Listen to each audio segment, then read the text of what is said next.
Have you guys seen the viral tweet by my friend Tosin Olasende on Twitter? She said, "What's the most unhinged thing you've done to get ahead in your career?" I have a story to tell you. It was 2010. I'd just been employed to be the head of commercial operations of this company, right? As soon as I got it, they said, "Ife, we need this license from this government parastatal. We're qualified for it and they've been holding on to the approval for a long time. So go get the approval, get it signed, and let's get this job done." I was like, "Oh, no problem. I know people." But if you're a Nigerian, you already know that. You know people sometimes. It doesn't work. Anyway, I was going to the office every day trying to get this license approved. One thing I did was I made friends with the receptionist. So I would tell her, "When a guy is there, just tell me so I can come." She would say, "He's coming," or "He's here right now, start coming." Sometimes I'll get there, the man has left. Sometimes I'll get there, he says he's in a meeting, he can't see me, I'll be there for hours. It was so frustrating for weeks. At some point, my boss said, let's give up, we're not getting this license."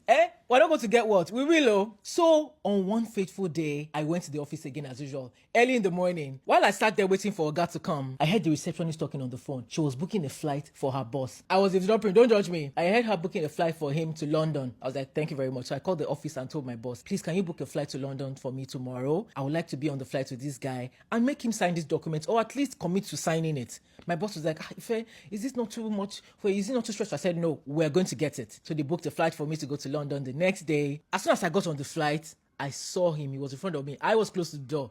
I said, "Okay, when is the best time to talk to this guy?"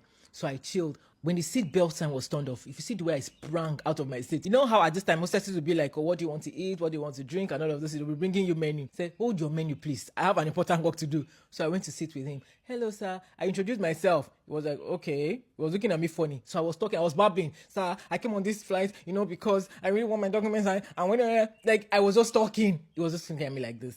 And then when I was done, he said, "Okay." What?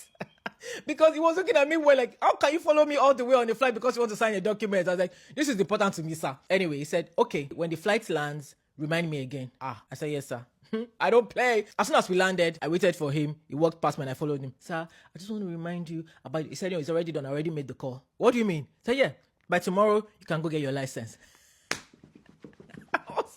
I could not believe myself. I was like, "Really?" I called my boss and I told him what was happening. He was like, "Okay, cool, somebody will come pick it up tomorrow." My boss was so excited. He was like, "Ife, bill on us, just relax in London for a while. You know what? You don't have to come back so soon." Guess what? I was back in Lagos the next day because of work. I needed to see the license with my two eyes like this.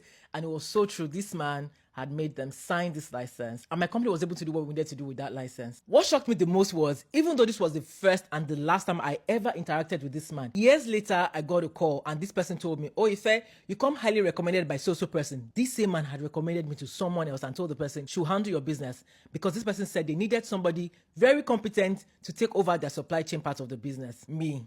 They recommended me. And of course, I took the job.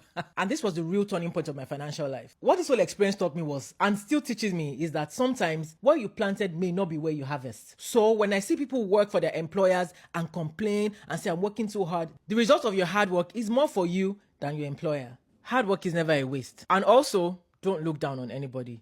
Shout out to that receptionist. If you're watching me, I greet you specially.